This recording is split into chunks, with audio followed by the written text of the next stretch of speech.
Welcome back to my channel. If you are new, don't forget to subscribe and also follow me on Instagram. I post tons of healthy inspiration, lots of food photos and things like that. So the first recipe we are making is an acai smoothie bowl because they can be very expensive if you go out for them. I know around me they're like $12 to $15 just for one little bowl. So I'm going to show you guys how to make it for cheaper at home. So I'm using one frozen banana, really important that it's frozen banana, as well as half a cup of frozen berries. You can use raspberries, blueberries, blackberries, or any kind of berry. And the key is the acai powder as opposed to the frozen acai packs. That's because acai powder is a lot cheaper and you'll get a lot of use out of it compared for your dollars compared to the frozen packets.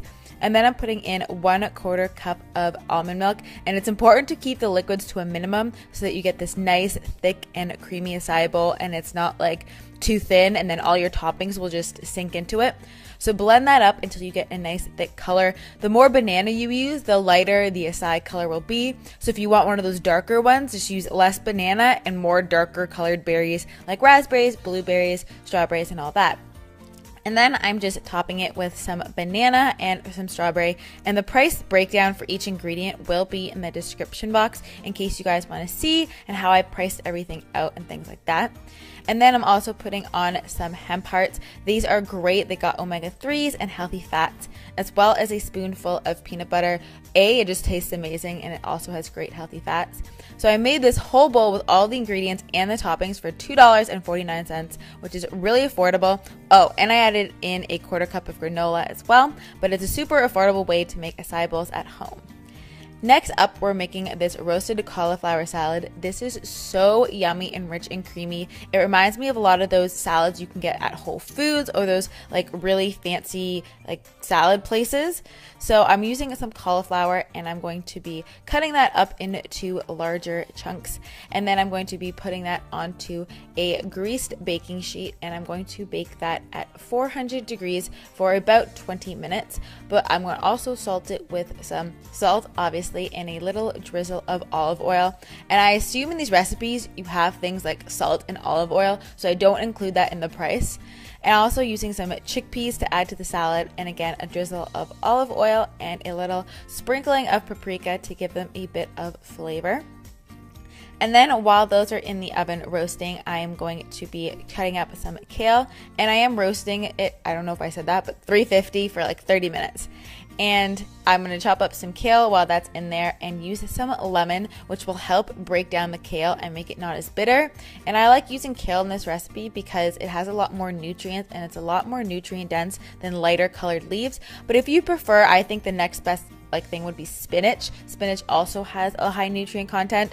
Basically anything other than iceberg will work really well and give you a lot of nutrients. And then once everything's done, I'm just putting that on the top of my bowl. And then I'm also going to be making a dressing, and I will link the recipe down below, but you guys have seen me make this dressing a lot before, so I didn't show it. And I'm going to drizzle that over the top, and it's like a lemon tahini dressing. It's really yummy, and I did include that in the price of this dish as well, so it's all included. And that came out to $2.98, so just under the $3 mark. But I love the protein in this. You got healthy fats, you got lots of nutrients like kale, and it's a good thing to meal prep because kale doesn't wilt as fast as other greens. And lastly, I thought I would show you another one of my potato boat creations because sweet potatoes can be a really great cheap alternative. So I'm going to be roasting that for 50 minutes at 400 degrees. I'm just wrapping it in some tin foil. While that is cooking, or near when that's done, I'm going to be cutting up an avocado for some great healthy fats. And I just love, I know I did another sweet potato boat recipe in my last cheap recipes, but I just love using a sweet potato and then changing up the toppings and the fillings because it's a really, really inexpensive way to get in some good, healthy, complex carbs. And then I'm going to be also frying up an egg for some added protein into this as well. Once your potato is done, just push it with a fork to make sure it's soft all the way through. And you cut that down the middle and put it onto a plate. And then I'm using a fork to kind of mash down the sides a little bit so that it's a little bit easier to eat. You don't have to do this, but it makes it a lot easier to eat if you just mash it up a bit. And then I'm layering it with some of the avocado. So I'm only using half of an avocado just for the price point. And then I'm putting 1 egg. An egg is also a great thing to use because it actually has all the essential amino acids in it, and it's one of the only protein sources that does it. And they're fairly inexpensive compared to like organic chicken. And guys, look at that yolk. This is so good. I love having this. I also usually add turkey bacon, but I forgot to add it in, but I put it into the price down below. So I used 2 strips normally of turkey bacon. It tastes so good, and it's kind of like breakfast. I hope you guys enjoyed this video. If you want more like this, don't forget to leave me know in the comments